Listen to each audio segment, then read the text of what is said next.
বাংলাদেশের অতি প্রাচীন এবং দুর্লভ ভিডিও চিত্রের সেকেন্ড পর্বে আপনাদেরকে স্বাগত। প্রতিটি ক্লিপসই দুর্লভ ছবি থেকে ভিডিওতে কনভার্ট করা হয়েছে।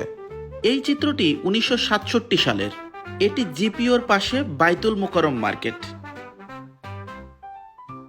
এই দুর্লভ চিত্রটি ঢাকার সদরঘাট এলাকার। 60-এর দশকে সাদা কালো এই ছবিটি তোলা হয়েছিল। এই চিত্রটি ঢাকার প্রেস ক্লাব এলাকার। সাদা কালো এই ছবিটি তোলা হয় আনুমানিক 1965 সালে। ঢাকার ব্যস্ততম জায়গা ফার্মগেট থেকে তোলা এই ছবিটি। ওভারব্রিজের উপর থেকে 1991 সালে তোলা হয় ছবিটি। তুমুল বৃষ্টিতে বাইতুল মোকাররমের ঈদের জামাত। এই ছবিটিও 60-এর দশকে তোলা। ঢাকা শহরের সদরঘাট এলাকা। এই ছবিটি তোলা হয়েছে 1961 সালে। সম্পূর্ণ ঢাকা একটি পালকিতে বউ নিয়ে যাওয়া হচ্ছে। 60-এর দশকের ঢাকার চিত্র এটি। এই সাদা কালো ছবিটি কার্জন হল। ছবি ধরনের সম্ভাব্য সাল 1955 থেকে 1960।